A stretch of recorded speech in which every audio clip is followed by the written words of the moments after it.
Opening up economies is something we've never tried before. We have no experience at it. We can't just poof, open up everything. That's a little bit crazy. I think we all understand that. We have to have some sort of safety measures in place. Let's go to Toronto, Ontario, Canada.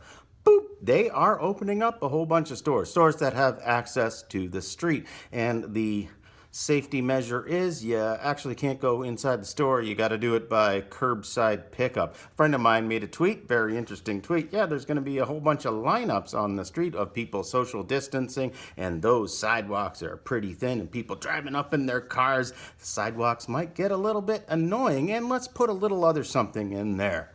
Do you think people are going to be rushing out there consuming like they used to? You can't browse around the store anyways. You got to make some sort of an appointment, know what you're getting. And there's an important word. Maybe you need to tweak that law a little bit, that some of those businesses are actually a lot better when they make appointments. There's one business in that photo over there.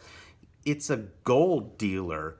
You kind of need to go in the store and appraise that thing and discuss and those sorts of things. So appointments, there's an excellent idea. Square footage of your store. 500 square feet, I guess that's one customer at a time. 1,000 square feet, I guess you can have two. Something along those lines. And here's the hardest thing that we need to consider. Some of those businesses are already in a ton of trouble. January and February are some of the worst months of the year for street access type businesses in places like Toronto. Not a lot of people want to browse around in January and February and March and even April, and you still can't go in there to browse. Some of those businesses might be in a ton of financial trouble. Maybe we do a radical idea and offer them an incentive to go bankrupt. I know it sounds awful. The bankruptcy laws are in place, and yes, there is some harshness behind them, but now we could step in and say this is total special circumstances. Here's an incentive to both the owners of the business and to the landlords and to the employees. I'm sorry, but we're going to have to close down some of these businesses and give all the surrounding businesses a better chance at survival.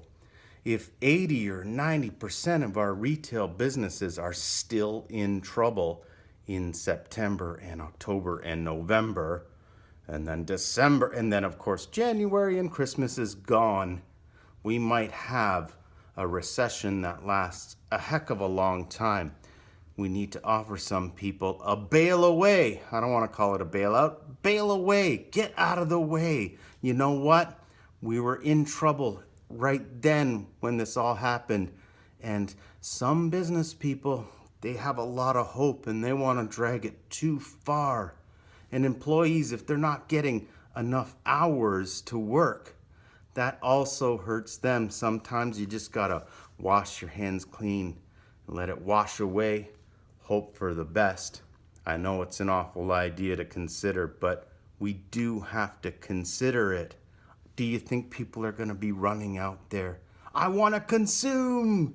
My income went down. I'm going to start spending. No. And also, right now, it's really complicated to shop anywhere. People are not going to be rushing out to shop. You know, people talk about Sweden a lot, and actually they compared Sweden to places that do have some lockdowns. They used cell phone tower data. The Swedish people are pretty much locked down just as much as everybody else. Nobody's rushing out there consuming. So one model is not as good as the other. This could be a while yet. Thanks for watching. I'm just some guy on the internet. Click subscribe.